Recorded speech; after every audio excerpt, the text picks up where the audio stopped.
All right, welcome back to another episode of Mike Reads. Today, because it is daytime, we will be continuing our series on Adam Smith's The Wealth of Nations with the second half of Chapter 2 of wages and profit in the different employments of labor and stock.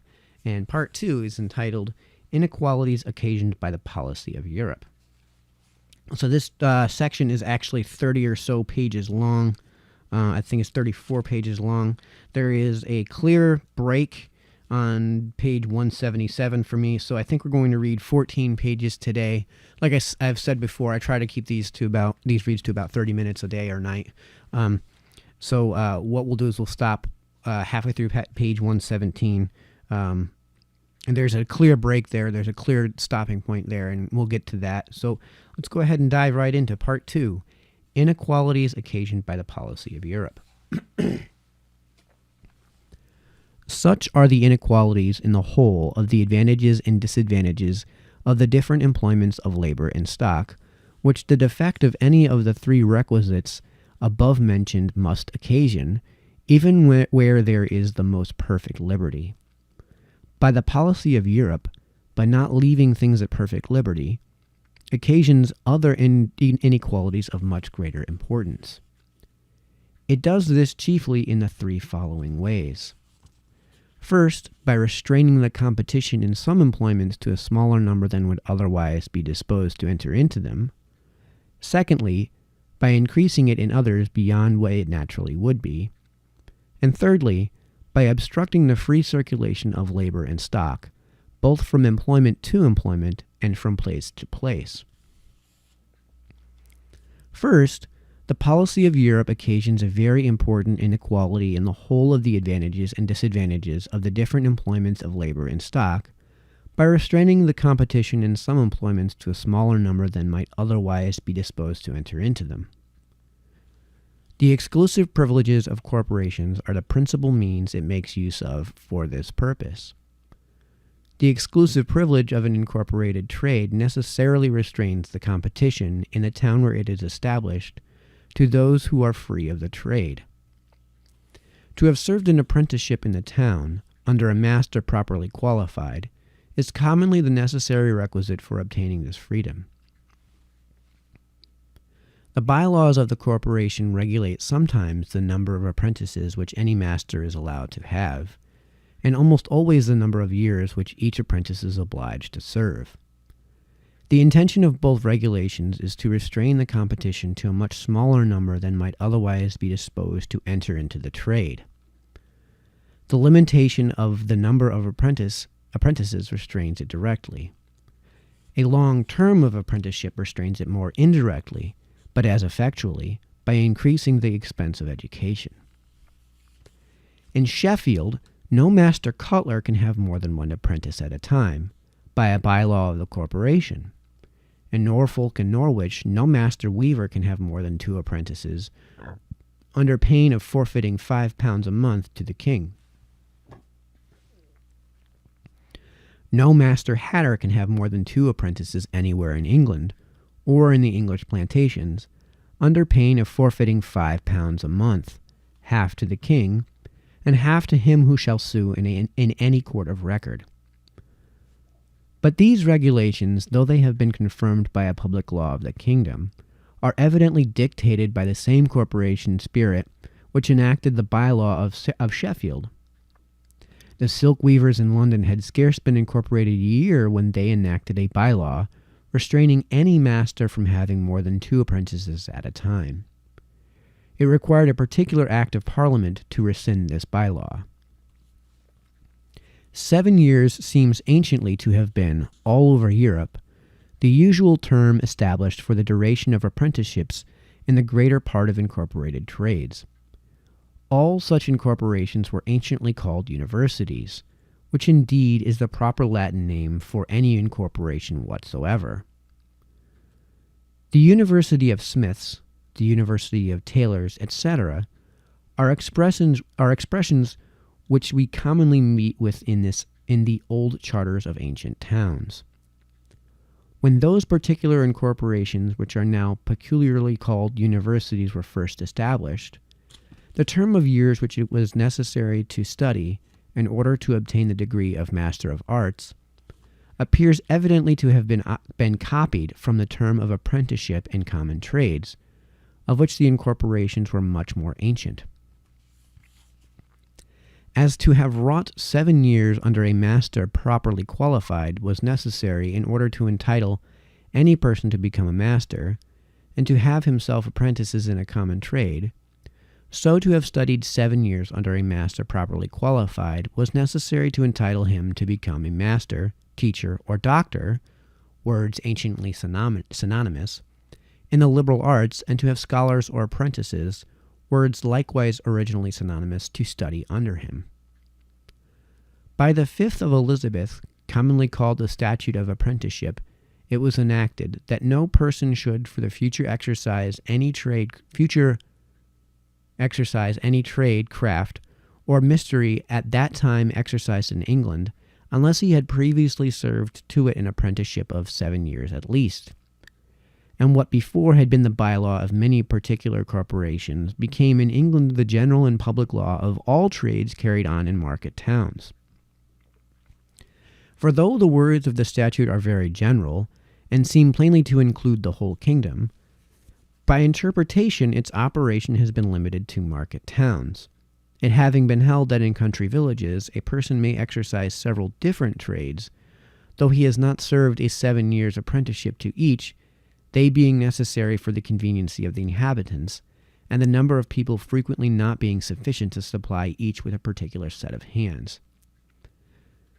By a strict interpretation of the words, too, the operation of this statute has been limited to those trades which were established in England before the 5th of Elizabeth, and has never been extended to such as have been introduced since that time. This limitation has given occasion to several distinctions which, considered as rules of police, appear as foolish as can be well imagined. It has been adjudged, for example, that a coachmaker can neither himself make nor employ journeymen to make his coach wheels, but must buy them of a master wheelwright, this latter trade having been exercised in England before the 5th of Elizabeth. But a wheelwright, though he has never served an apprenticeship to a coachmaker, may either himself make or employ journeymen to make coaches, the trade of a coachmaker not being within the statute, because not exercised in England at the time when it was made.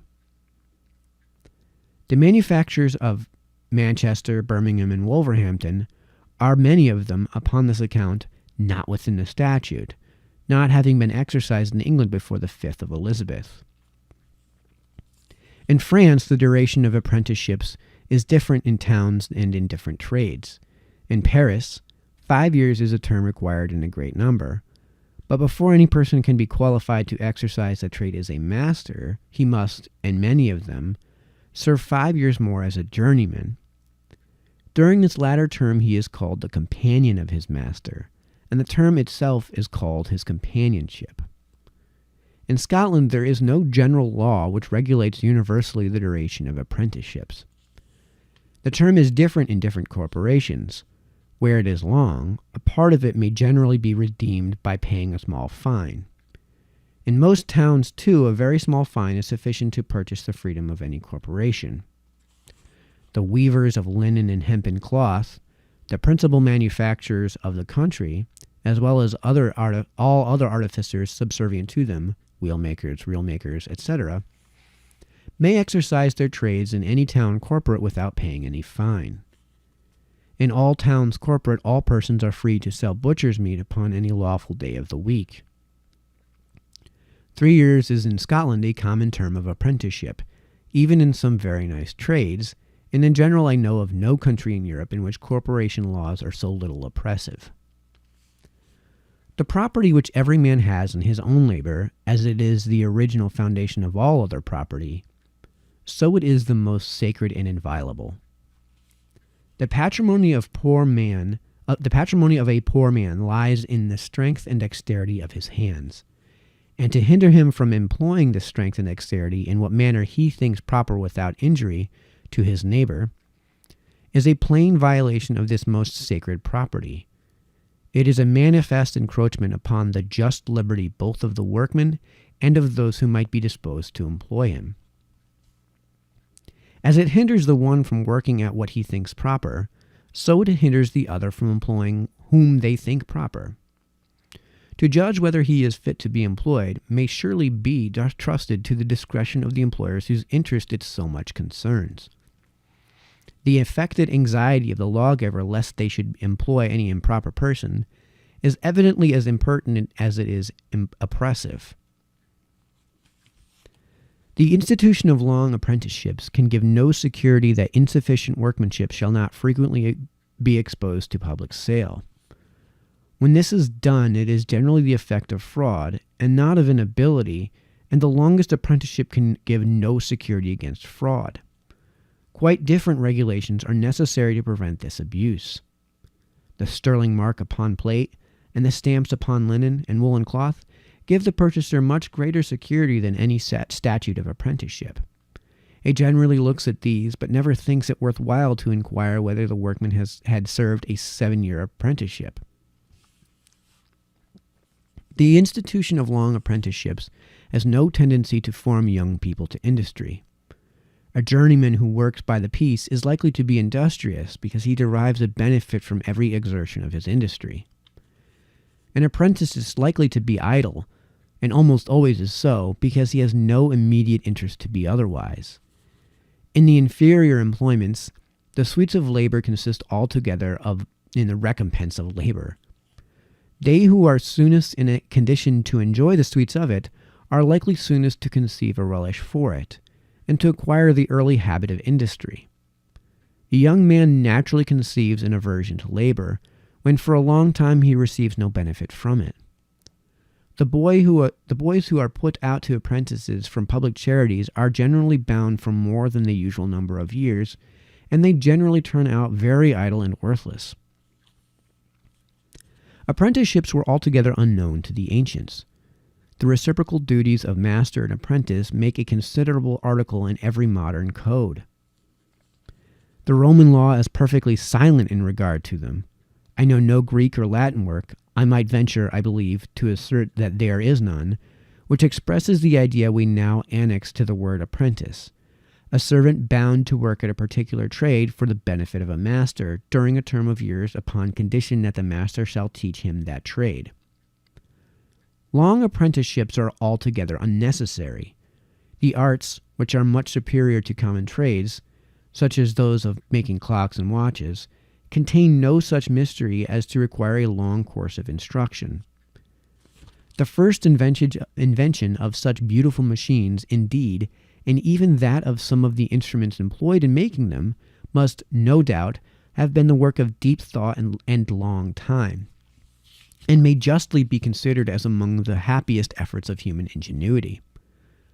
But when both have been fairly invented and are well understood, to explain to any young man in the completest manner how to apply the instruments and how to construct the machines cannot well require more than the lessons of a few weeks. Perhaps those of a few days might be sufficient. In the common mechanic trades, those of a few days might certainly be sufficient. The dexterity of hand, indeed, even in common trades, cannot be acquired without much practice and experience. But a young man would practice with much more diligence and attention if, from the beginning, he were wrought as a journeyman, being paid in proportion to the little work which he could execute, and paying in his turn for the materials which he might sometimes spoil through awkwardness and inexperience. His education would generally in this way be more effectual, and always less tedious and expensive. The master, indeed, would be a loser. He would lose all the wages of the apprentice, which he now saves for 7 years together. In the end, perhaps, the apprentice himself would be a loser. In a trade so easily learnt, he would have more competitors, and his wages, when he came to be a complete workman, would be much less than at present. The same increase of competition would reduce the profits of the masters as well as the wages of the workmen. The trades, the crafts, the mysteries would all be losers. But the public would be a gainer, the work of all artificers coming in this way much cheaper to market. It is to prevent this reduction of price and consequently of wages and profit by restraining that free competition which would most certainly occasion it, that all corporations and the greater part of corporation laws have been established. In order to erect a corporation, no other authority in ancient times was requisite in many parts of Europe, but that of the town corporate in which it was established. In England, indeed, a charter from the king was likewise necessary. But this prerogative of the crown seems to have been reserved rather for extorting money from the subject than from the defense of the common liberty against such oppressive monopolies. Upon paying a fine to the king, the charter seems generally to have been readily granted, and when any particular class of artificers or traders thought proper to act as a corporation without a charter, such adulterine guilds, as they were called, were not always disfranchised upon that account, but obliged to pay fine annually to the king for permission to exercise their usurped privileges. The immediate inspection of all corporations and of the bylaws which they might think proper to enact for their own government belonged to the town corporate in which they were established, and whatever discipline was exercised over them proceeded commonly not from the king, but from the greater incorporation of which those subordinate ones were only parts or members. The government of towns corporate was altogether in the hands of traders and artificers, and it was the manifest interest of every particular class of them to prevent the market from being overstocked, as they commonly express it, with their own particular species of industry, which is in reality to keep it always understocked. Each class was eager to establish regulations proper for this purpose, and, provided it was allowed to do so, was willing to consent that every other class should do the same. In consequence of such regulations, indeed, each class was obliged to buy the goods they had occasion for from every other within the town, somewhat dearer than they otherwise might have done. But in recompense, they were enabled to sell their own just as much dearer, so that so far as it was broad as long, as they say, and in the dealings of the different classes within the towns with one another, none of them were losers by these regulations. But in their dealings with the country, they were all great gainers, and in these latter dealings consists the whole trade which supports and enriches every town. Every town draws its whole subsistence and all the materials of its industry from the country. It pays for these chiefly in two ways. First, by sending back to the country a part of those materials wrought up and manufactured, in which case the price is augmented by the wages of the workmen and the profits of their masters or immediate employers. Secondly, by sending it to a port by sending to it a part of both the rude and manufactured produce, either of other countries or of distant parts of the same country imported into the town, in which case, too, the original price of those goods is augmented by the wages of the carriers or sailors, and by the profits of the merchants who employ them. In what is gained upon the first of those two branches of commerce consists the advantage which the town makes by its manufactures.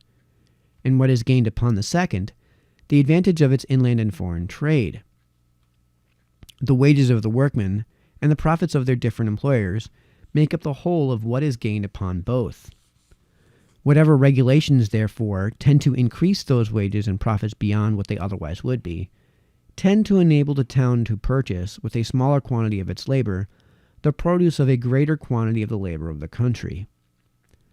They give the traders and artificers in the town an advantage over the landlords, farmers, and laborers in the country, and break down that natural equality which would otherwise take place in the commerce which is carried on between them. The whole annual produce of the labor of the society is annually divided between those two different sets of people. By means of those regulations, a greater share of it is given to the inhabitants of the town than would otherwise fall to them, and a less to those of the country. The price which the town really pays for the provisions and materials annually imported into it is the quantity of manufactures and other goods annually exported from it. The dearer the latter are sold, the cheaper the former are bought. The industry of the town becomes more, and that of the country less advantageous. That the industry which is carried on in towns is, everywhere in Europe, more advantageous than that which is carried on in the country, without entering into any very nice computations, we may satisfy ourselves by one very simple and obvious observation. In every country of Europe we find, at least, 100 people who have acquired great fortunes from small beginnings by trade and manufactures. The industry which properly belongs to towns, for one who has done so by that which properly belongs to the country, the raising of rude produce by the improvement and cultivation of land. Industry, therefore, must be better rewarded. The wages of labor and the profits of stock must evidently be greater in one situation than in the other. But stock and labor naturally seek the most advantageous employment. They naturally, therefore, resort as much as they can to the town and desert the country. The inhabitants of a town, being collected into one place, can easily combine together. The most insignificant trades carried on in towns have accordingly, in some place or other, been incorporated, and even where they have never been incorporated, yet the corporation spirit, the jealousy of strangers, the aversion to take apprentices, or to communicate the secret of their trade, generally prevail in them, and often teach them, by voluntary association and agreements, to prevent that free competition which they cannot prohibit by bylaws. The trades which employ but a small number of hands run most easily into such combinations. Half a dozen wool combers, perhaps, are necessary to keep 1,000 spinners and weavers at work. By combining not to take apprentices, they can not only engross the employment, but reduce the whole manufacture into a sort of slavery to themselves, and raise the price of their labor above what is due to the nature of their work. The inhabitants of the country, dispersed in distant places, cannot easily combine together. They have not only never been incorporated, but the corporation spirit has never prevailed among them. No apprenticeship has ever been thought necessary to qualify for husbandry, the great trade of the country. After what are called the fine arts and the liberal professions, however, there is perhaps no trade which requires so great a variety of knowledge and experience. The innumerable volumes which have been written upon it in all languages may satisfy us that among the wisest and most learned nations it has never been regarded as a matter very easily understood. And from all those volumes we shall in vain attempt to collect that knowledge of its various and complicated operations, which is commonly possessed even by the common farmer, how contemptuously soever the very contemptible authors of some of them may sometimes affect to speak of him. There is scarce any common mechanic trade, on the contrary, of which all the operations may not be as completely and distinctly explained in a pamphlet of very few pages, as it is possible for words illustrated by figures to explain them. In the History of the Arts, now publishing by the French Academy of Sciences, several of them are actually explained in this manner. The direction of operations, besides, which must be varied with every exchange of the weather, as well as with many other accidents, requires much more judgment and discretion than those which are always the same or very nearly the same. Not only the art of the farmer, but the general direction of the operations of husbandry, but many inferior branches of country labor require much more skill and experience than the greater part of mechanic trades. The man who works upon brass and iron works with instruments upon materials of which the temper is always the same, or very nearly the same. But the man who plows the ground with a team of horses or oxen works with instruments of which the health, strength, and temper are very different upon different occasions. The condition of the materials which he works upon, too, is variable as that of the instruments which he works with, and both require to be managed with judgment and discretion. The common plowman, though generally regarded as the pattern of stupidity and ignorance, is seldom defective in this judgment and discretion. He is less accustomed indeed, to social intercourse than the mechanic who lives in a town. His voice and language are more uncouth and more difficult to be understood by those who are not used to them. His understanding, however, being accustomed to consider a greater variety of objects, is generally much superior to that of the other, whose whole attention from morning till night is commonly occupied in performing one or two very simple operations. How much the lower ranks of people in the country are really superior to those of the town is well known to every man whom either business or curiosity has led to converse much with both. In China and Indostan, according to both the rank and wages of country laborers, are said to be superior to those of the greater part of artificers and manufacturers. They would probably be so everywhere if corporation laws and the corporation spirit did not prevent it. The superiority which the industry of the towns has everywhere in Europe over that of the country is not altogether owing to corporations and corporation laws. It is supported by many other regulations. The high duties upon foreign manufacturers and upon all goods imported by alien merchants all tend to the same purpose. Corporation laws enable the inhabitants of towns to raise their prices without fearing to be undersold by the free competition of their own countrymen. Those other regulations secure them equally against that of foreigners. The enhancement of price occasioned by both is everywhere finally paid by the landlords, farmers, and laborers of the country, who have seldom opposed the establishment of such monopolies. They have commonly neither inclination nor fitness to enter into combinations, and the clamor and sophistry of merchants and manufacturers easily persuade them that the private interest of a part, and of a subordinate part of the society, is the general interest of the whole. In Great Britain, the superiority of the industry of the towns over that of the country seems to have been greater formerly than in present times. The wages of country labor approach nearer to those of manufacturing labor, and the profits of stock employed in agriculture to those of trading and manufacturing stock, than they are said to have done in the last century or in the beginning of the present.